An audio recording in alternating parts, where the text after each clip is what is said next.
We talked about it before. They had the bad loss against Georgian Court, and where we felt they were losing games with big leads was because once they got the big lead, they would let off the gas. Now, you see this Spartans team completely revamped. When they get a big lead, it's as if they're trying to double, triple, quadruple it instead of just hold on. Well, as promised, we're looking at the out-of-town scoreboard, and Bridgeport has a 4-point lead on Queens at halftime. If Queens loses that game and Roberts wins tomorrow against Post, then the Lady Spartans would play at Queens on Wednesday. Now, for travel purposes, you'd rather go to Queens than way upstate New York, but opponent-wise, not really sure which of those two. You take whoever you can get if you're Kim Luskin and just be happy for it. We'll keep tabs on that one because Queens was losing by 8 against Malloy on Tuesday night and came back and won that game by 20. So don't count that crew out just yet. Meanwhile, the madness at hand here at halftime of this game. Jerron Pope, 10 points, 8 rebounds in just 12 minutes of play off the bench. We're going to see a lot more of number 34 over the course of this game for UDC. Aaron Senegal has 7. 4 points for Clenzo Brannon, 3 each for Richie Sidbury and Michael Terry, and 2 for Prince Ritson. 29 points for the Firebirds. St. Thomas Aquinas, as Andrew Romanella mentioned, 10 players on the score sheet at halftime. Justin Reyes and Aaron Cuss with 11 each, and Reyes is wearing Acme Rockets in his shoes today because he has been flying around this gymnasium. Alshula Odongo in his senior day game with 7 points. Marcus Henderson, also his senior day game, has 6. Jules DeCourtney off the bench with 6. 5 each for Chaz Watler and Shaq McFarland. 3 for James Mitchell and 2 for Sam Berlin. Spartans with a 21-19 rebounding advantage, although UDC did have 12 offensive rebounds, 5 of them by Jerron Pope in that first half. But right now, St. Thomas Aquinas with a 29-point lead. Let the countdown begin. I'm still laughing about your Acme Rockets, Steve. That was a phenomenal reference. Those are the cartoons I have. Little roadrunner action there, yeah. That's beautiful. But hey, you know what? I don't even think it's just him. I think they've been passing those shoes around because all 10 guys that have touched the floor have a certain energy about them that say, you know, Tobin Anderson, I'm sure laid it out there, hey, let's just go out there. Let's create our own fate right here, and they're doing that. Marcus Henderson, all 5'4.5" of him getting up and tipping that pass away as Watler drives the floor, and the Spartans are up 31. St. Thomas Aquinas in the home white uniforms, maroon letters and numbers trimmed in gold. Spartans arched above the number in front. UDC in the road black, gold letters and numbers, and a whistle as actually they're calling a hand check foul on Alshula Odongo. And UDC in block letters above the numbers just to finish that thought. The rather plain black uniforms of the Firebirds. 60-29, St. Thomas Aquinas with the lead. Odongo's first foul. Nice running bank shot by Kasim Jones. Gets the roll, first bucket of the game for the senior average is 12 a contest. Yeah, and you know what? Credit to Shula Odongo for that being his first foul of the game. Somebody that sometimes has a little bit too much foul trouble. We've talked about that a lot this year, but doing a really good job defensively, not creating any body contact. Kick ball by Kasim Jones on the defensive end. So St. Thomas Aquinas will keep 19 on the shot clock. Played less than a minute here of the second half. Teams have traded baskets. Watler finds Odongo underneath, defended well by Brannon. Nice layup attempt by McFarland, gets the friendly roll. Shaq McFarland has 7. You know, Shaq McFarland is so effective when he's in the paint area, and he's really grown as a down-low player this year. For not being that big, I mean, Shaq McFarland only stands at 6'2", and I mean, to me, 6'2" is big, but in the game of basketball, it's a very average size, especially an average size to play down low. But it's his tenacity when he gets down low to not be denied that really helps him. And after a turnover of just a little token pressure by St. Thomas Aquinas, Mike Riley calls a timeout. That's his second 30 of the game. St. Thomas Aquinas with a 31-point lead, and let's bring back in our courtside reporter, Kevin Roth, for some insight. What's going on, Kev? Well, you guys mentioned during halftime and even in the first half that earlier in the season when the Spartan team got up big, they always let the team back in the game. Remember, you've been using, pedal to the metal. They kind of took that foot off the pedal there for a little while earlier in the season. Right now, we're seeing them, they keep putting it up. And there was a story in the New York Times about Iona coach Tim Kloos, who said, we're not going to play like everyone else just because every other coach is doing it. If we played like everyone else, I'd throw up. And I feel like Tim Kloos and Tobin Anderson share that sentiment there, but the Spartans keep pushing here. Well, thank you very much, Kevin. Tim Cluse is no stranger to fans of the East Coast Conference. Of course, he put in a tenure at LIU Post when it was CW Post. Right side three-point attempt is good by Qasim Jones. The old day of CW Post. That's right. When I played here, there was CW. That's only, what, 3 years ago? Yeah. That's when you start feeling old, when, where do you start measuring things in decades? 62-34, St. Thomas Aquinas by 28. Chaz Watler holds up high, settling down the offense. Odongo has some room to work with, moves in on Brandon, ducks under, lays it home. Nice move by Alshula Odongo. Yeah, real quiet, too. I don't think anybody on the floor really believed he was going to finish that off, but nice job, a duck and under move showing his athleticism. Brandon trying to answer, but his layup attempt is too hard. McFarland with the rebound and running the floor. Brandon cuts off McFarland and then goes down hard. Gets an all from the crowd, and McFarland just drives right to the hoop and lays it home. 9 points for the freshman. Sometimes you're almost like Shaq McFarland pass the basketball, and then he does something like that, and you're like, hey, you know what? Never mind. You keep doing you. And if he figures out, and he pretty much has his spots when to and when not to, he's going to be a special player. Sidbury missed the first shot. Brandon missed the second. Right now, this game's starting to take on a pickup feel, and that won't help. As Alshula Odongo throws it down. 11 points for the senior in his last home game. Yeah, and no better way to go out than slam it down like that. But again, another half-court bounce pass by Marcus Henderson, recognizing the lack of UDC's defenders to get back. Good job by the Spartans taking advantage. Michael Terry misses a three, and the Firebirds aren't even making a pretense of running an offense now, as St. Thomas Aquinas is up by 34 points, 17 minutes from a regular season championship. Henderson finds a way to keep that ball off the bench. He's got telescopic arms. Henderson outside for Watler.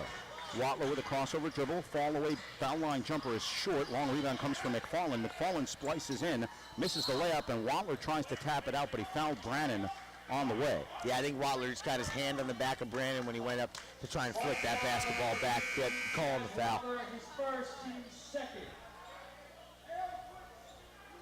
As much as there's a sense of anticipation building, you have to think that Tobin Anderson may just have a little bit of concern, because this is the kind of game, remember, STAC's going to have a week off after this. And it's the kind of game where you can very easily get into some bad habits, because UDC right now looks like they're just trying to get to the wire on this one. Yeah, and like you said before in the last possession, they just don't have a presence of an offense right now. That's missed right there by Pope, an easy layup, and then he gets fouled.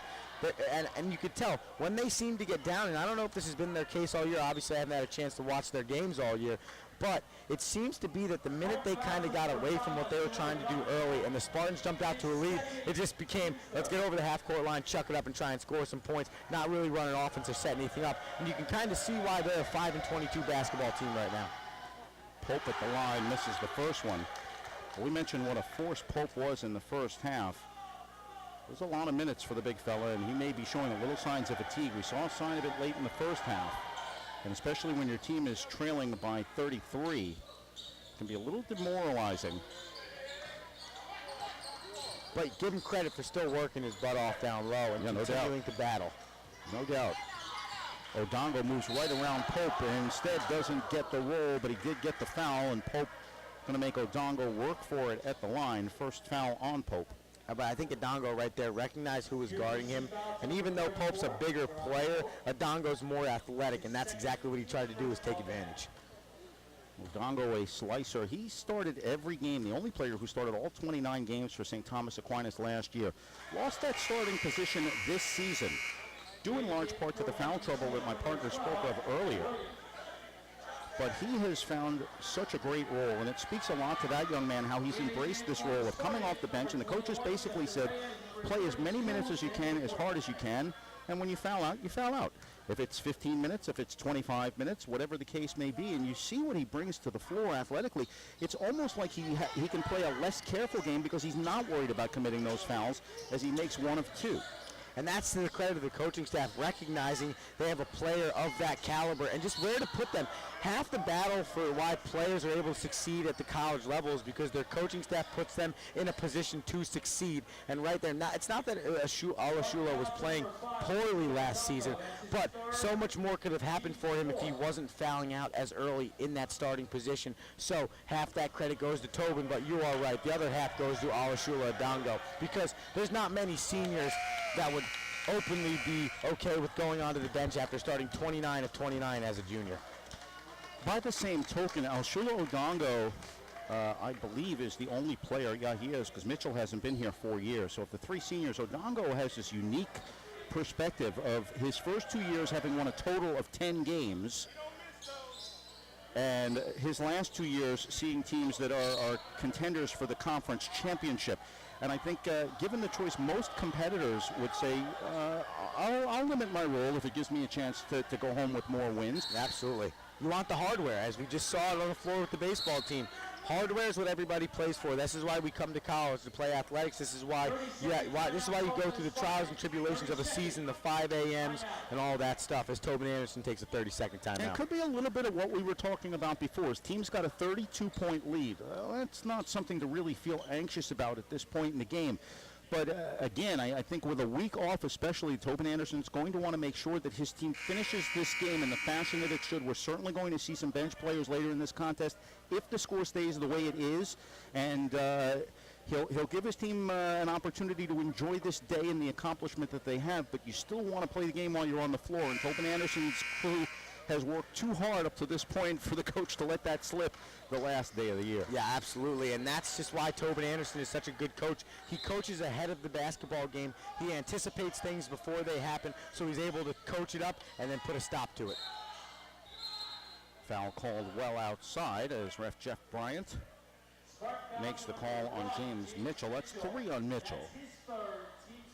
15 foul on St. Thomas Aquinas, so the Spartans, perhaps in a sign that they're not moving their feet very well, have committed 5 fouls in the first 4 minutes of this half.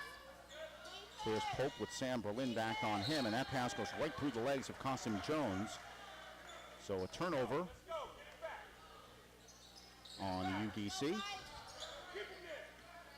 And you got to remember, there's a few players for UDC playing their last collegiate basketball game today. So I'm sure, even though this is a tough taste in their mouth right now, being down by 32 on a personal level, they want to make sure they go out at least as close to a high note as possible. Well, they also lost to a Mercy team on Thursday night at home. And again, we saw that Mercy team under Dr. Jody King on Tuesday night, and they are a scrappy bunch. Jason Quijada was a sharpshooting threat throughout that contest, but was not able to help pull out the victory for Mercy. So that's a team that's trying to get its program going in that direction. And again, UDC playing without its leading scorer in Cody Cooley, having a hard time of it as DeCourtney makes 1 of 2. 70-37, St. Thomas Aquinas with the lead. Here's Terry, hands cross court into the corner, goes for Qasim Jones. Jones fall away jumper is an air ball. Pope with another offensive rebound as Berlin goes to the deck. And a foul is called on the play. Aaron Cust battling for the rebound. Aaron Cust, his first, team foul number 6. Women's action, 17 minutes to go in Flushing. University of Bridgeport leads Queens 39-30. That's a game with major implications for St. Thomas Aquinas as Pope makes the first. If Queens loses and Roberts Wesleyan beats LIU Post tomorrow, Pope makes the second. That would put Roberts Wesleyan in second, give the Red Hawks the bye, and STAC would go to play Queens on Wednesday. Right now, Roberts looks to be the more likely opponent, but still a long way to go. Reyes off the screen, gets a two-hand push in the back to Courtney. Hustles for the offensive rebound, but steps out of bounds. I feel like people are just jumping around right now. They're flying around, even though that ends up being UDC's basketball. Just to see Reyes and Jules DeCourtney crashing the boards as hard as they are still is a beautiful sight. 15 minutes to play in the second half. It's a 31-point STAC lead, 70-39. Here's Andre Williams, hands off for Jones. Bounce pass for Pope, backs in on Berlin. Berlin with a nice job defending, but another offensive rebound as Pope taps it out into the hands of Terry. Right side three by Senegal is good. Aaron Senegal, who started the game with a three-pointer, has added his second. 10 points for the junior. We call that a 2, apparently. So it's a 29-point STAC lead.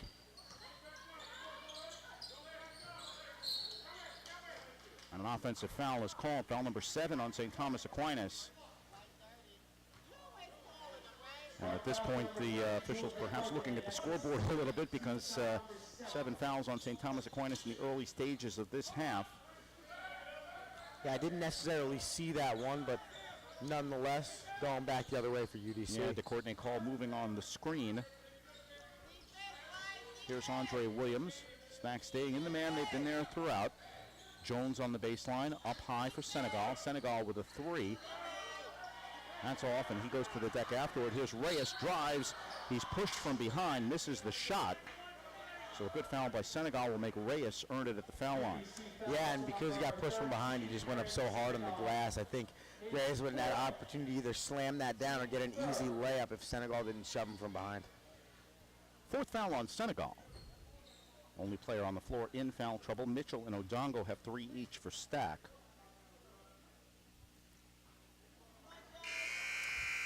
Reyes misses the first. Prince Ritson, Clenzo Brannon, and Reggie Sidbury back in for the Firebirds.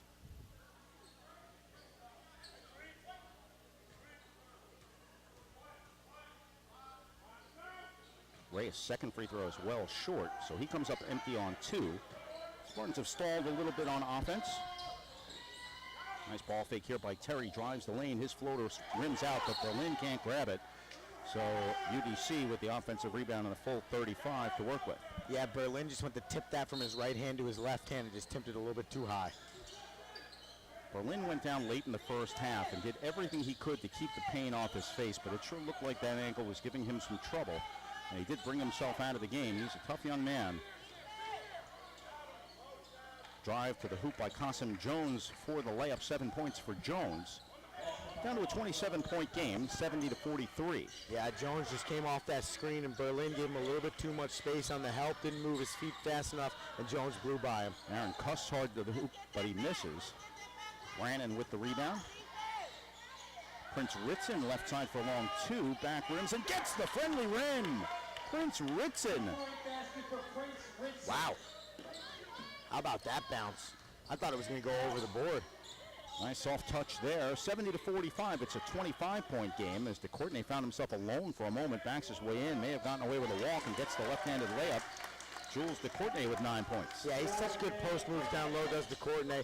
Court presence. He understands where he is by the hoop. And right there, just nice duck and under, left-handed finish. Good job by the freshman. Right side three-pointer by Michael Terry. Long rebound comes for Berlin. Mitchell driving the baseline, ducks under, finds Cust. Cust for Mitchell in the left corner now for a 3. That's well short, but Mitchell follows his own shot and comes out of traffic with the rebound, and Tobin Anderson wants the Spartans to reset. Yeah, even a better job on the rebound by Mitchell right there. His jersey was getting held and was able to finish it off with one hand. Here's Jules DeCourtney. DeCourtney has it stripped on the backside by Michael Terry. Terry now running the floor, takes the touchdown pass and lays it home. 5 points for Michael Terry. And Tobin Anderson asking ref Joe Manzione for a foul call, not getting one. 72-47. And Michael Terry, one of those seniors we talked about for UDC, averages 14.5 a game. He's definitely going to be missed by this team and still working hard out there right now, trying to get any glimmer to get back into this game. Reyes forcing his way in on Ritson, misses the shot, but he's fouled again. Reyes just went to the line and missed 2. He'll have another opportunity.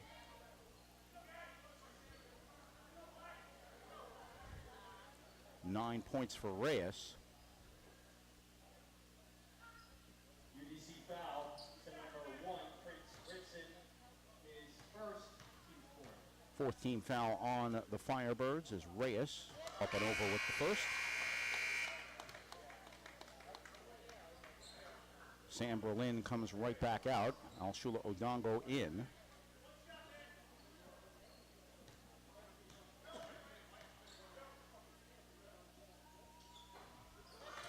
Second foul shot good by Justin Reyes. And still pressuring in the full court of the Spartans right now. What you talked about Tobin Anderson does not like the slowdown. Yeah, and again, we've seen the Spartans kind of drop their heels defensively when they've gotten big leads in the past.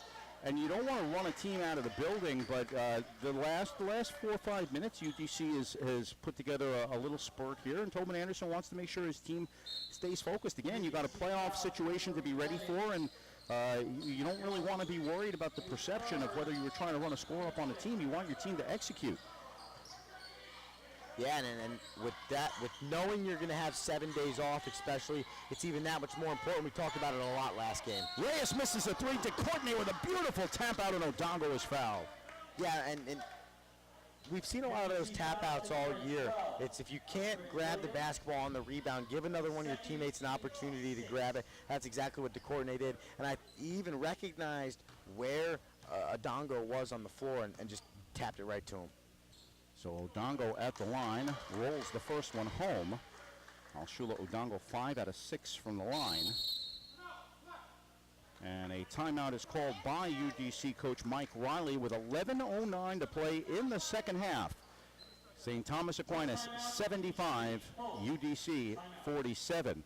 We mentioned if the Spartans win this game, they will clinch the ECC tournament regular season championship.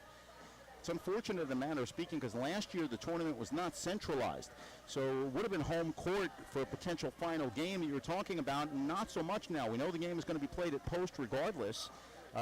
Yet still an accomplishment that most observers here couldn't have seen coming anytime soon in this program, and what Tobin Anderson has done in 2 years at the helm, nothing short of miraculous. Yeah, it does kind of stink that they're not going to be able to host a home playoff game just because, really, you win that 1 seed so you can be the home team, and home team being you get that home court advantage, being in your own building, having your own fans. But like you said, nonetheless, it's still a feat that's never happened in this program's history before, and something that is now the gold standard for this team, because that's the other thing. When you start to reach the pinnacle and it's a consistency, well, now that becomes the standard of the program. So anything below a playoff, getting to the playoffs, and now, hopefully making another run at the championship is going to be something that it's no longer, okay, this is something we hope happens. It's, hey, this is something we expect to happen, and we expect to be there every year. St. Thomas Aquinas, 11 minutes, 9 seconds from a potential celebration. Still a ways to go yet, but STAC comfortably holding a 28-point lead as Alshula Odongo tries to tack onto that. He's got 13 points. Makes the second 14. 6 out of 7 from the line for Odongo. What a great last home game for Alshula Odongo. You couldn't have ripped the script any better. And Marcus Henderson has inflicted his personality on the game as well. And John McNair, such a favorite here, has gotten his court time. It'll be a great chance to celebrate for those young men in just over 10 minutes. As a driving right-hander by Brannon is an air ball, and it goes into the crowd. So St. Thomas Aquinas will take it back with 10:45 to go. Yeah, and you just hope that if it does come down to, and obviously it is looking that way, this being the clinching regular season game over the last 10:40, that Tobin tries to get those 3 guys on the floor to finish it off, seeing as they are the senior leaders of this team. Yeah, I might give them the one-at-a-time fanfare coming off the floor in the last couple of minutes. We'll keep an eye on that. This is a coach who knows all the intricacies of this sport, and you can bet he's going to make sure his players are recognized because they deserve it. Alshula Odongo forces his way in, and Brannon fouls him.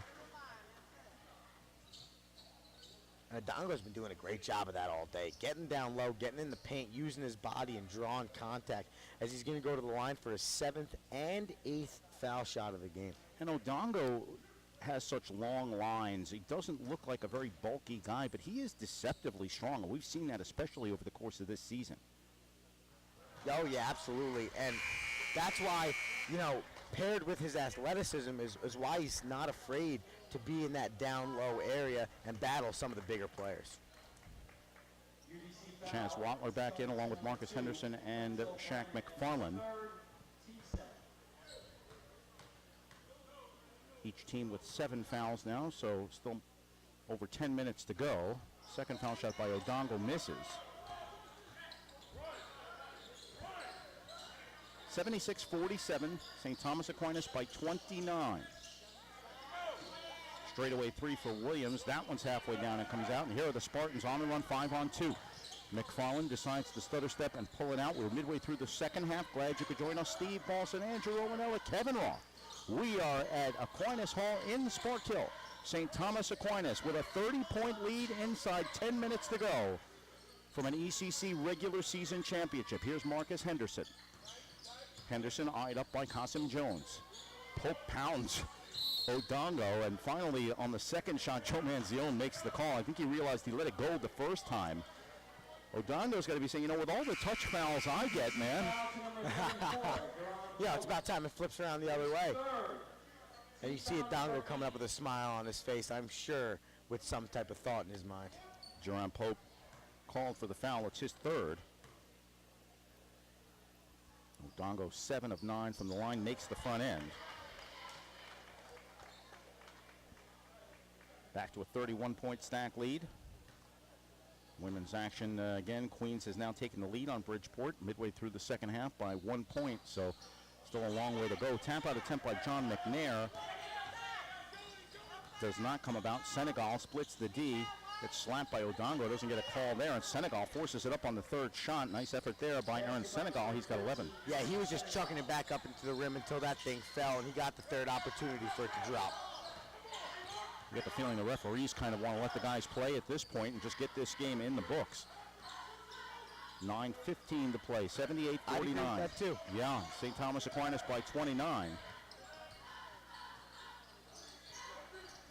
There should be a rule, if you're up by 30 or more, you can run in clock. Yeah, that's not going to happen. Henderson trying to add to it. That's off. Odongo soars between Pope and Terry and gets the rebound. Pope may have taken a shot in the face.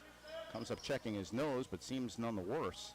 Great decision right there by Shaq McFarland. He had a wide open three with a reset shot clock and just said, you know what, let me hold this. We're up by 29 points right now. I don't need to be taking the shot. Let's run it. McNair pushes one up from way outside that misses.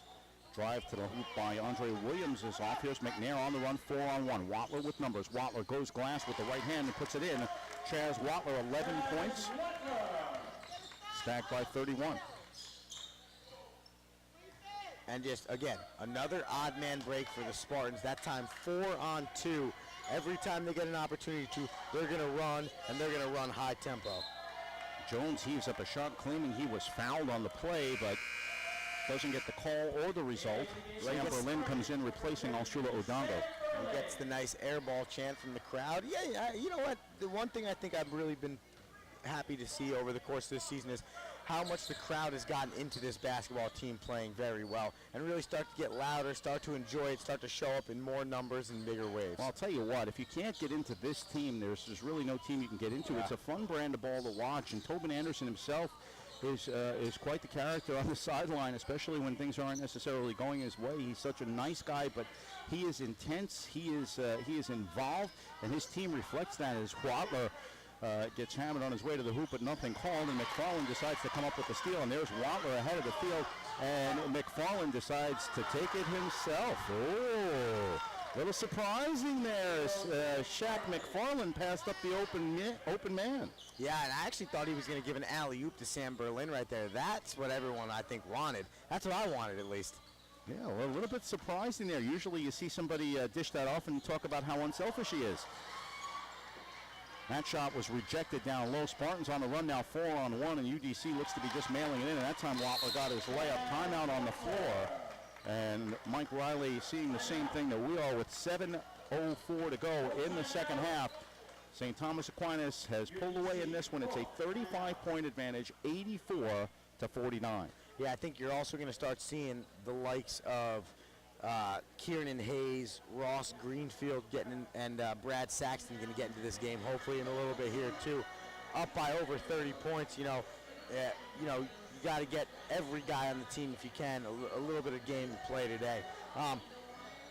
You just saw Coach Tobin Anderson ask Sam Berlin if the ankle was okay. I think that's the best decision he's made all day, because the last thing you need is Sam Berlin trying to play, and you respect him for not wanting to come out of the game and play hard, but you're about to be the number 1 seed in the tournament. The last thing you need is for that ankle to be the reason that he can't play big minutes in the semifinals. Or anybody else. When you have players like Justin Reyes who play so high above the rim, it doesn't take much. You know, you don't want to put a jinx on anything, but you want to make sure that you want to make sure that your top players are healthy.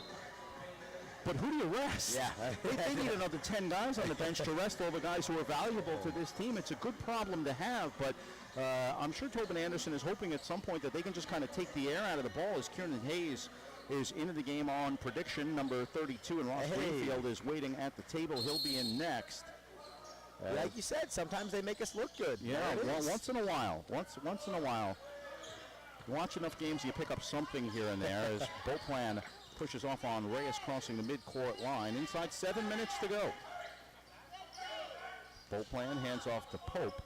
Pope outside for Jones. Kasim Jones drives into traffic, kicks into the corner for Beauplan for a 3 air ball. Pope with another offensive rebound, blocked on the backside by Hayes, misses the shot. Somehow Pope gets the ball in a triple team, muscles his way up, puts it home in the foul. John Pope has been outstanding today. He'll go to the line. Yeah, and he's been the best player on the floor tenfold for UDC, and he's been battling, and this late in the game, down by 33, to continue to battle like that, that's a beautiful thing to see. You know, if this was a pro sport and you had a trading deadline, this is the kind of effort that would impress people, because you sit there and say, boy, a guy who's giving that kind of effort in a game like this really deserves a better fate. Well, you know, and the real question, Steve, is that is missed by Pope and then rebounded by UDC. Terry misses the shot, rebound comes loose, and Williams is fouled. The real question is, you know, Pope plays, he averages about 18 and a half minutes a game, and about seven and a quarter points a game, 7 3/4, about 7.8 points a game, right? And he's putting this effort on right now. You almost wonder if they had lightning in a bottle all year with him and they just didn't give him enough time. Wonder what the situation was. Obviously, there's more to the story than we can, you know, really just predict. But you just wonder what the situation is there. But, you know, it's also so many times because we only see a team really once in this building every year. And a timeout, an offensive foul is called as Kieran Hayes called for a moving screen, so he gets onto the score sheet, not in a way he'd like to, in just his 5th game of the year. Second foul, by the way, on Hayes. But you'll also have to wonder, you know, you look at a player like Aaron Cust, and we've seen games where he has been a starting 5 player on any team in the league, and we've seen other games where he's flat out invisible. And sometimes you just wonder, well, how does a guy like that bring a game like this? On the women's side, I think Sam Lane is a great example of that, where she can hit threes like crazy in one game and the next game just be completely invisible. So, you know, Pope may be having just one of those kind of games. It's clearly what he's possible, what his potential is. Yeah, and you're 100% right. And you know, the other thing is, you know, sometimes it just clicks one day for a player. Yeah, it could be the coach saying, where's this been all year? Yeah, exactly. And maybe it's just clicking today for Pope. Well, it certainly is, in spite of his team trailing by 33. 6 minutes to go. Beauplan is fouled as he slices through the lane, and that will reward him with a trip to the line. Fourth foul to number 11, John McNair. His 4th, team's over the limit. 4th foul on John McNair, so one thing you don't want to do as a senior is foul out of your last home game. Although good opportunity for a standing ovation. Yeah. Just food for thought. Beauplan's first point of the game is from the foul line. He's a 76% shooter on the year. Second free throw attempt, back rim out. And an over-the-back foul as Andre Williams came over Kieran Hayes. Actually, see, may not have been Hayes. We'll see who was fouled. Williams is called for the foul. UDC foul to number 12. Here's that dead period where the game is pretty much written its script. Yep. You know what's going to happen. Now there's a lot of fouls, a lot of slowage, and really, if you're the Spartans, you're saying, let's get out of here. Let's get this victory. Let's get no injuries and celebrate our seniors. O'Donnell misses the front end of a 1-and-1. You know, and more significantly, we mentioned earlier on, there's a great crowd here with a great buzz as a three-pointer is hit by Terry. Michael Terry, second of the game. He's got 8 points. And Terry with the steal on the inbound, and it comes to Andre Williams, who lays it home. Still a 27-point STAC lead, so no cause for alarm here by any stretch. But there was a crowd that's been enthused in this game since the early going and ready to celebrate.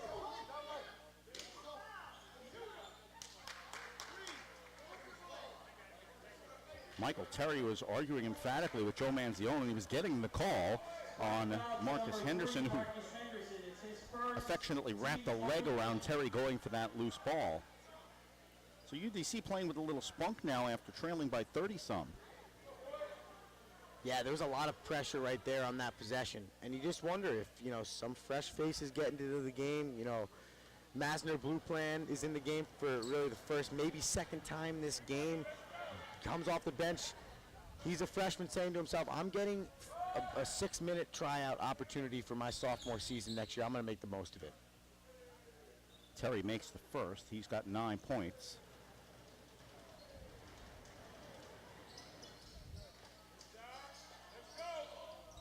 And full court pressure here from UDC. And you know what? It's nice to see, though, that they're, much like we've talked about this Spartans team a lot, not giving up until the last buzzer.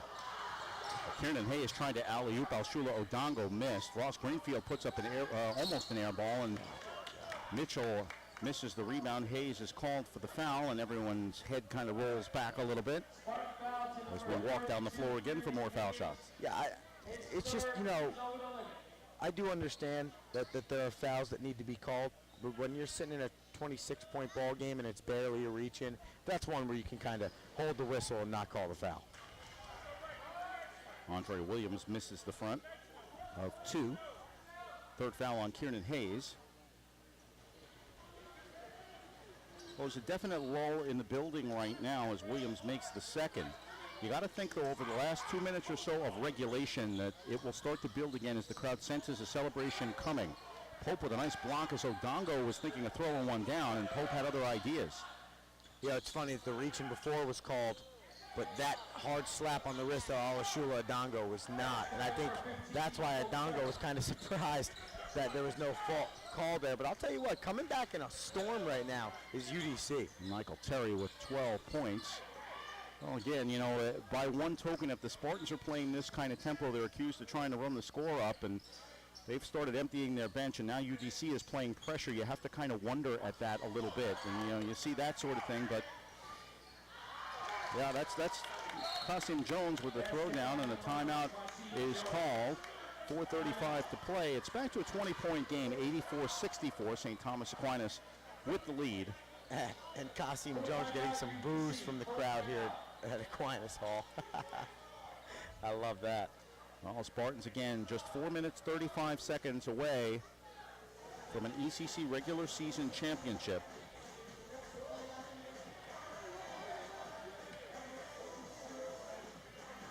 And just so exciting too, you would never have thought that at the beginning of the year when they released the schedules that you see the Spartans with a home game on the last day of the year, that this could be happening. But nonetheless, not only is just winning the championship fun, but it's also cool that they have the opportunity to do it on their home floor. Well, STAC started the season 2-5, and a large part of that was the 2 losses at the NIT against Gonzaga and against Stony Brook. And it was a tough start. The tournament here, a loss against St. Michael's. The Spartans just were not really in sync early on. But with the score, with a 2-5 start, the Spartans are now 17-5 since then. And this would make it 18-5. And you include that loss to Georgian Court. There was also a tough one to Stonehill in there, a tough one against Pace. That was early in the year. St. Thomas Aquinas could have a much bigger record, but it'll be the first time in the NCAA era that this men's program has won 20 games in a season. Milestone apropos of not much of anything in particular, but it's still something that teams point at. A lot of times you point at 20 as a magic number for the NCAA tournament. Again, the Spartans are not going to get an at-large bid because of those early season in-region losses. But nonetheless, they will get what they need right now, which is a #1 seed coming into the ECC tournament. John McNair takes the pass from Kieran Hayes, who just shakes his head because McNair wasn't expecting it. He caught it with his face. Odongo finds McNair on the baseline. Short jumper is off. Hayes battles for the rebound. It comes loose and into the hands of Brannon. Here the Firebirds on the run now as Jones drives and lays it in. Kasim Jones makes it an 18-point game. Yeah, and I know that Tobin Anderson wants to keep some of his bench guys in right here to get some more minutes, but I am sure if the Spartans go scoreless again on this possession and UDC scores again, you'll see some changes or a timeout.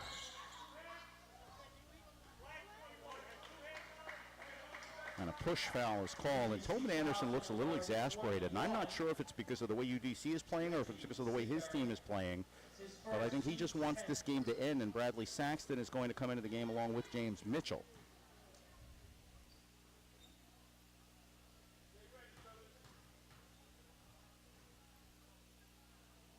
Marcus Henderson has 2 shots and makes the first. Henderson will come out if he makes the second. Mitchell waiting for him. Jules DeCourtenay replacing Alshula Odongo, who gets a hand. John McNair coming out of the contest for the final time here at Aquinas Hall, getting a nice hand from the crowd with 3:43 to go. And Marcus Henderson will get his own hand whenever, either if he makes this foul shot or on the next whistle.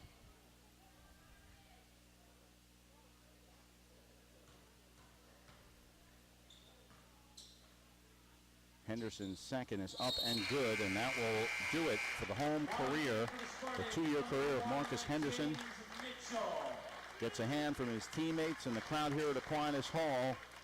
3 minutes, 43 seconds to go, and St. Thomas Aquinas showing a little bit of full court pressure in its own right now. And you mentioned it right then.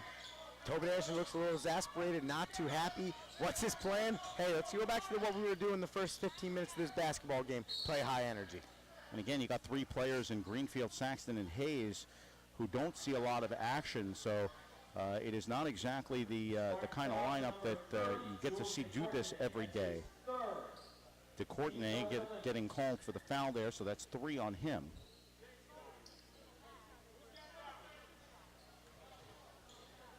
And that means Kasim Jones will have 2 foul shots. And right there, you kind of really saw the changing of the guard for this point guard position here at St. Thomas Aquinas as James Mitchell took Marcus Henderson off the floor, who is in waiting to be the starter of this team come next season.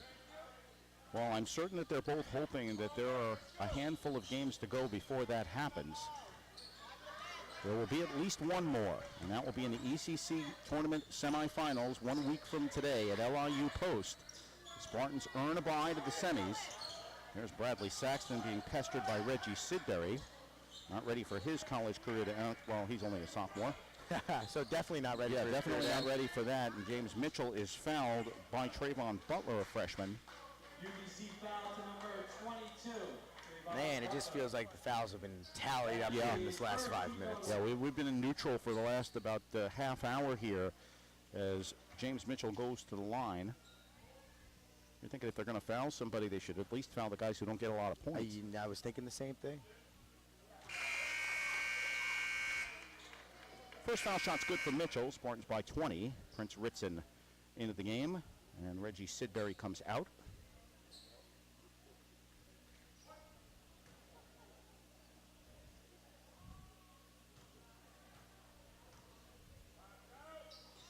Second foul shot is good. 5 points for the reserve point guard. Another of the many freshmen on this squad. He will be a big part of STAC's fortunes if they're good to go far in the ECC tournament. Straightaway 3 by Terry is good. 15 points for Michael Terry. So he's reached the season average. Not a lot of help that he can be for his teammates as Mitchell loses it on the sideline with 2:49 to go. STAC up by 18. Yeah, Mitchell did a good job of breaking. He just kind of lost the handle of the basketball. He beat 3 defenders. Floater by Jones is off the back rim. Brannon with the offensive rebound. He's fouled by DeCourtenay. I didn't even see a foul there. Fourth foul on Jules DeCourtenay. That's his 4th. Again, be sure to stay with us after the conclusion of today's game. We're going to have an extended post game for you, provided that something miraculous doesn't happen in the last 2 minutes and 41 seconds. I don't think that'd be fun for this team if that happened, because Tobin Anderson would not be happy. Clenzo Brannon misses the first.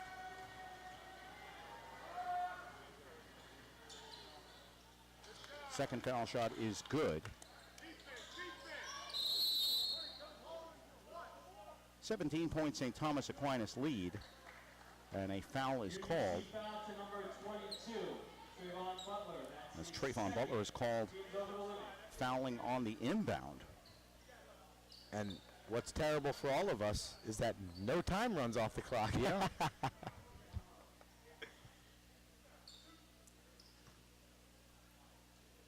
James Mitchell walking the floor where he was moments ago to try to shoot more foul shots. Makes the first. And it's definitely to your point how, it's obviously fouls are going to happen, games are going to slow down like this, but there was an energy in this building that's ready to explode when this team finally wins this basketball game. That you can just tell everybody in here is just waiting and like, all right, let's do this thing, let's do this thing. Yeah, you got to think when Brad Sarno gives the 1 minute call that it might start to pick up again. Absolutely. I mean, from my end, it's already starting to pick up, just coming to the 2 minute mark, because you start to realize, up by 17, it's going to be pretty difficult to get back into this ball game. And a technical foul is called, and Hassan Jones fouling James Mitchell on the inbound, and this is really unnecessary. And Tobin Anderson is right in the ear of referee Chris Bailey. There's 2 minutes and 25 seconds to go in a game that has been over since about the 15-minute mark of the first half, and there's really just no reason for this. Yeah, I agree, and I commend Tobin Anderson right there for bringing all 5 of his players over and saying whatever he needed to say, probably something along the lines of, hey, fellas, we don't need any of this. Their season's over. We hopefully have a lot to play for. Let's just get out of this basketball game and move on to the next one. Well, Jones got called for the personal and the technical, so that'll get him out of the game with 14 points. And as a senior, that's how you want to go out? I mean, he's a senior, and he ends his college basketball career getting a technical foul and a personal. He fouls out. I mean, that's just not the way you want to go out. Well, nonetheless, James Mitchell at the line, where he has been making a habit lately. He's just hit his 5th in a row.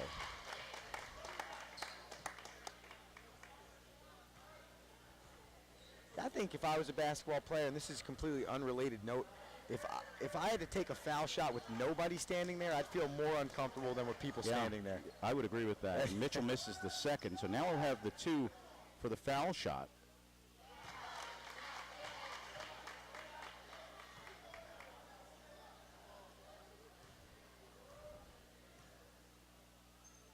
So it's 2 and the ball, which will give the Spartans another possession.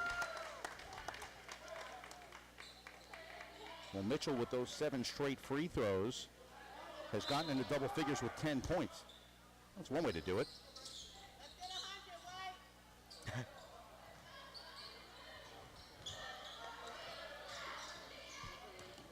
Mitchell into the forecourt, 2 minutes, 15 seconds to go. Hayes all alone, reverse layup is good. Kieran Hayes. That's awesome right there. And the smile on Kieran Hayes' face after he made that basket, that's good to see. He couldn't believe that he was alone in deference to Mr. Spock. He beamed down from the Enterprise and was all alone as that fall away from Butler is off, and the rebound is grabbed by Kieran Hayes, and a jump ball is called. And a nice hustle play on the other end to secure that rebound. I know it's a jump ball, but a beautiful job getting into the sea of bodies right there and securing the basketball. That women's game we've been watching, less than 2 minutes to go at Queens College, and Queens with a 57-56 lead. If Queens wins that game, STAC's women's team goes to Roberts Wesleyan on Wednesday. DeCourtney flashes on the pass from Mitchell. Yeah, it's a beautiful job there by James Mitchell, taking it down low and finding DeCourtney open. 11 for DeCourtney, another Spartan in double figures. 97-73, it's a 24-point lead. 90 seconds to go from the regular season championship, and DeCourtney is called for a block, and that will bring his day to a close.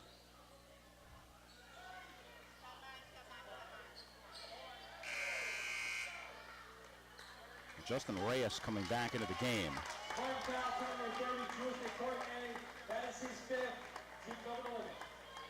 I think if I'm Tobin Anderson right now, I would leave Reyes on the bench and play 5-on-4. I was just about to say the same thing. That's dangerous. because you just can't tell him not to fly through the air. Exactly. And again, you don't want to jinx. You don't want to. You never want to think that way. But in certain situations, you're allowed to think that way, and this is one of them. You have such a big playoff run coming up in front of you. You have 7 days off. That doesn't mean you still want to be playing some of your big guys this deep in the game. Brandon's second foul shot is good. Brandon 2 out of 4 from the line. He's got 6 points on the game. Spartans with 97. And here is Brad Saxon with a nice duck under move and finishes the layup. 99 for the Spartans, and Saxon with just his 5th field goal of the year. Hayes trying to come up with the steal, but is called instead for the foul. That's 4 quick fouls on Kieran Hayes. Well, he really wanted to make himself known on the stat sheet, and he decided the foul column was the way in. If he fouls out, Tobin Anderson may very well not put another player in. Trayvon Butler at the line. And the Spartans sitting at 99 points right now, Steve. With their highest total on the year coming at 103. Yeah, we were here for that game. Yep. Second foul shot attempt is good. Trayvon Butler makes both. 2 points for the freshman, right about at his season average. 99-76, stacked by 23, and UDC pressing. Here's Ross Greenfield, bounce pass for Reyes, and Reyes smartly dribbles it out. You want to talk about the excitement getting up. If Ross Greenfield had hit the basket that broke the 100 mark, this crowd would have absolutely lost its mind. It's a turnover with 1:01 to go, and the Spartans up 99-76. It's funny. I was just thinking the exact same thing. Now that would be a beautiful icing on the cake. We've been working together for a while, yes. So I think you start to see the game the same way after a while. Less than a minute to go in Queens in the women's game. Queens still up by 1. The lead's changed hands a few times, so Bridgeport not going away in that game. Less than a minute to go in the regular season. 3-pointer for Senegal is off the mark. Here's Ross Greenfield. Greenfield into the forecourt. Greenfield finds Reyes. Reyes drives, splits, layup is off the mark, but he's fouled on the play. Well, the crowd is starting to feel it just as we thought they would. I think they were trying to feel something else there too, Steve. When Reyes got that basketball, everybody in this building was hoping that he would launch up and slam that thing down. Yeah, Senegal called for the foul, and that's his 5th, and you were kind of almost hoping that they'd get out of the way and just give him let it happen. I know. Oh, that's funny. Reggie Sidbury back into the game for the Firebirds.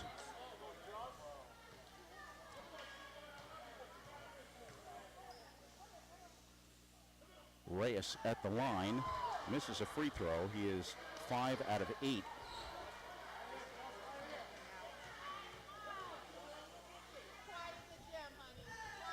Second foul shot attempt by Reyes is off. He missed both, but it's saved by Hayes. He actually threw it off Sidbury, but the ball was given back to UDC. So Reyes, with 2 chances to get the Spartans to 100, misses both free throws. Yeah, and I think in the grand scheme of things, that's going to be minute. Yeah, it certainly is, but, you know, the crowd enjoys it. Everyone looks at that 100 mark.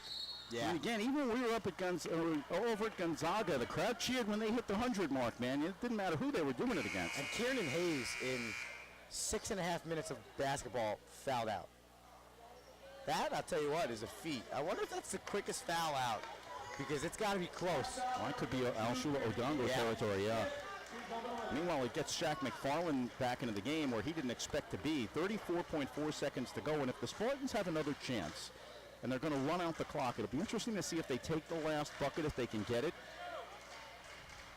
I think the only way you take it is if I see a lob to Justin Reyes. That's all I'm looking for. And again, I would nail his feet to the floor right now. I don't want him going anywhere. Just make him stay on that side of the floor. Get Ross Greenfield, don't let him run. Get Ross Greenfield alone under the basket and give him the ball. UDC is still pressing, down by 21 points with 35 seconds to go. Yeah. Yeah, you hear Tobin Anderson? Get out of there.